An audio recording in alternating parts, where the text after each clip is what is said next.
নমস্কার, মনীষার অন্দরমহলে আপনাদের সবাইকে স্বাগত।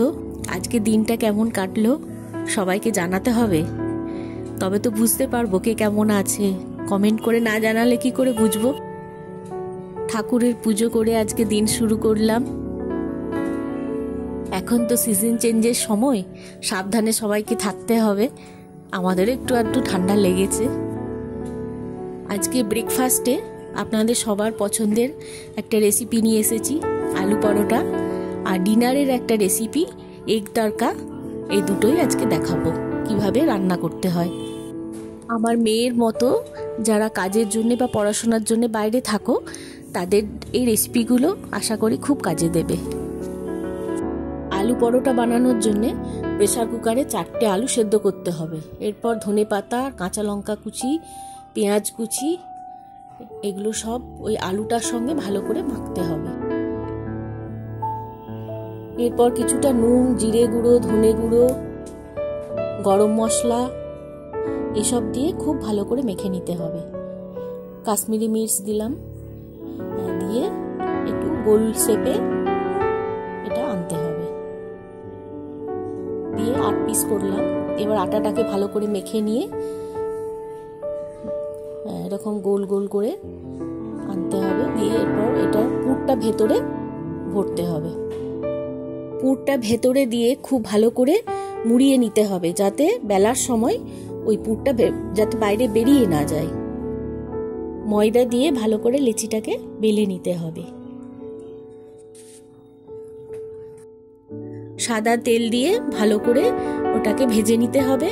তাহলে তৈরি হয়ে গেল গরম গরম আলু পরোটা। আর আচার আর রায়তা দিয়ে এটাকে পরিবেশন করতে হবে। ছোলার ডাল আর গোটা মুগ কলাই এটা 7-8 ঘন্টা মতো ভিজিয়ে রাখতে হবে। তারপরে প্রেসার কুকারে সেদ্ধ করে নিতে হবে। আদা, টমেটো, লঙ্কা, পেঁয়াজ এগুলো কুচিয়ে নিতে হবে। এরপর কড়াইয়ে তেল দিয়ে ওই যেগুলো কুচোনো ছিল সেগুলো সব এক এক করে দিতে হবে। একটু তেলের মধ্যে গোটা গরম মশলা দিয়েছিলাম। এরপর আদা কুচি, লঙ্কা কুচি,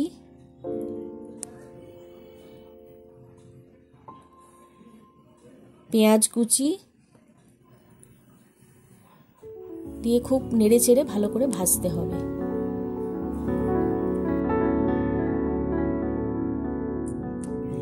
এরপর টমেটো কুচি দিলাম, দিয়ে ভালো করে নেড়ে নিতে হবে।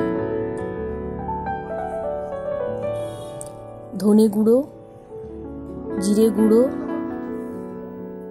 হলুদ গুঁড়ো,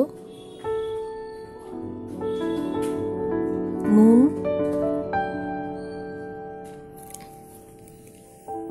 একটুখানি জল দিয়ে খুব ভালো করে কষাতে হবে। কাশ্মীরি মির্চ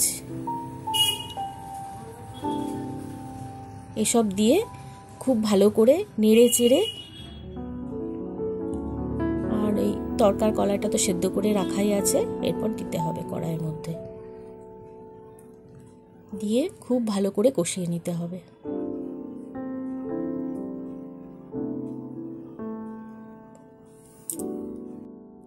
কসুরি মেথি অ্যাড করতে হবে, তাহলে টেস্টটা খুব ভালো হবে। তেজপাতা দিলাম 2টো, দিয়ে খুব ভালো করে কষিয়ে নিতে হবে। দারুণ খেতে হবে, রুটির সাথে তো একদম জমে যাবে পুরো ডিনারে। একটু ঘি দিলাম।